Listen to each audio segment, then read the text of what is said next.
Hi, I'm Tim. Welcome to Watchbox, and thanks for logging on. If you love this watch, email me, tmosso@thewatchbox.com. Your purchase and pricing email question line for buying this or any watch you see on any Watchbox platform. Please reach out to me directly. Email tmosso@thewatchbox.com for pricing.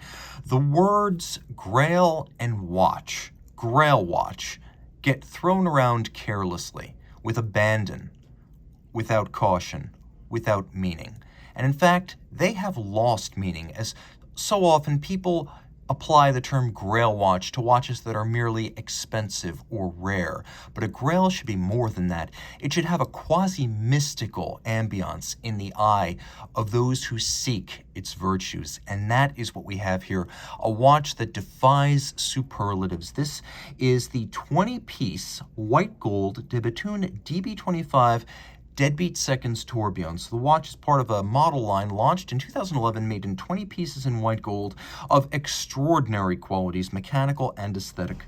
The watch is 44 millimeters in diameter, 11.7 millimeters thick, 51 millimeters from lug tip to lug tip, with a 24 millimeter spacing between the lugs. All of that means, though my wrist is small at 16 centimeters circumference, I have no trouble wearing it. It's nowhere near overlapping the edge of my wrist, and you can see it's flat enough to fit underneath a dress cuff. That won't be a problem at all. It's got a nice satisfying weight to it, but it's not overly heavy. I could recommend it for wrists as small as 15 centimeters circumference, and you can see the clearance on each side in this down the barrel shot.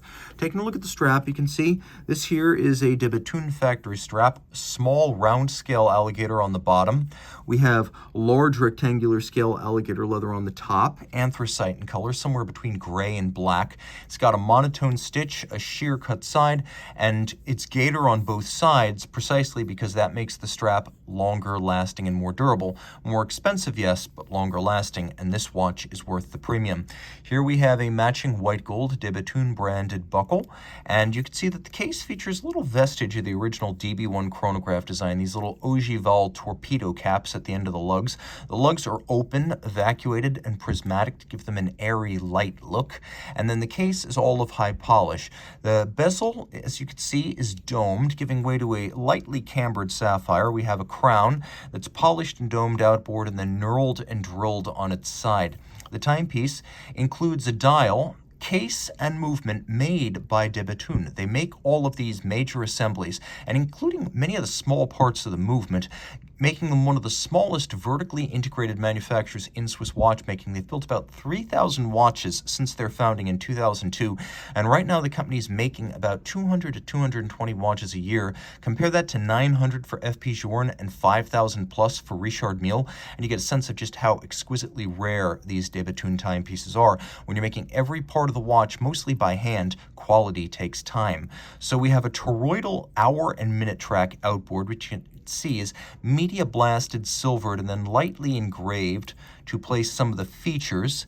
You can also appreciate that there's a railroad track for the seconds and minutes, and then their inboard is a radially arrayed set of Roman numerals with a watchmaker's 4. We have modified Breguet hands, polished in titanium for the hours and minutes, and then a lancet-style counterweighted seconds hand for the Deadbeat Seconds function. This is one of the very few Bethune timepieces that features a hacking seconds function. And what I find particularly impressive is that when you hack the seconds and you turn the watch over, you could see just how complex the underlying mechanism is. This watch is deceptively simple from the dial side and immensely complex on the opposite side. The center dial is a solid disc of black polished titanium grade 5. Bethune has a proprietary method that they have patented for bluing titanium when oxidizing it. Remember, titanium oxide is typically whitish in color, so to blue it takes special skill and methodology. We have little celestial bodies that are comprised of cabochon of white gold, and you can see that here. They have 3 dimensions. They have height above the dial, little white gold slots are inserted into the dial, little pegs with polished heads to create the image of the cosmos. We have a power reserve indicator. The power reserve is between 96 and 120 hours, so between 4 and 5 days, in spite of having a power-intensive tourbillon and a Deadbeat Seconds mechanism. So here you're looking at Bethune manufactured caliber 2109. First, let me assure you, all of the finish is in the finest tradition of haute de gamme Swiss watchmaking, you can see the Côte de Bethune, which are actually symmetrical. As you can see, the darker gradient is facing outboard on both sides, and that's because de Bethune reverses the wheel that lays down the stripes so that each side mirrors the other. You can see that we have fired blue titanium bridges for the Deadbeat Seconds mechanism as well as for the tourbillon. All wheels, including the barrels, feature some sort of satination or solarization. There is black polish atop every screw. Every screw head is black polished, and the slot and circumference of every screw beveled. You could see mirrored anglage of the finest variety visible on the edge of the deltoid barrel bridge. You could see it's been rounded and mirror polished by hand. And then at the center, we have a 14-karat gold escape wheel that's used to operate the Deadbeat Seconds system. You can see that there's a little tensioning spring inside, and then there's a separate locking lever with 2 pallet stones.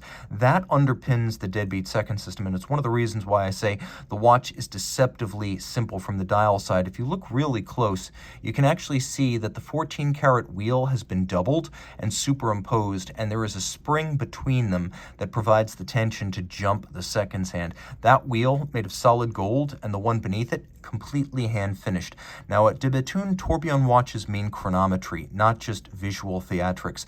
De Bethune timepieces are designed to operate so that they gain no more than 1 second a day. Never lose, only gain, and then the margin should be within 1 second a day, as chronometry is one of the explicit purposes of this mechanism. Now, if you look carefully, you could see that the tourbillon is a combination of white gold and silicon, with the wheel made of silicon, the rim of the wheel made of white gold, the escape wheel actually made of silicon to a proprietary design, and the tourbillon makes a 30-second circuit, so 1 rotation every 30 seconds, twice the speed of a conventional tourbillon, and it beats at 10 beats per second, and El Primero like 36,000 vibrations per hour, meaning it is a very, very, very special and particularly frenetic tourbillon. So fascinating because it is the lightest tourbillon assembly in the world at 0.18 gram, thanks to the use of lightweight materials. Almost all of the mass is the white gold rim of the balance itself. You can see that the watch is expansive of case back, with the movement specifically sized to fit inside this 44mm watch. When you build the entire watch from scratch, you don't need to compromise. The movement fits the case like a glove and vice versa. Reach out to Team Mosso at thewatchbox.com for purchase and pricing details of this watch, which I will add is 30 meters water resistant.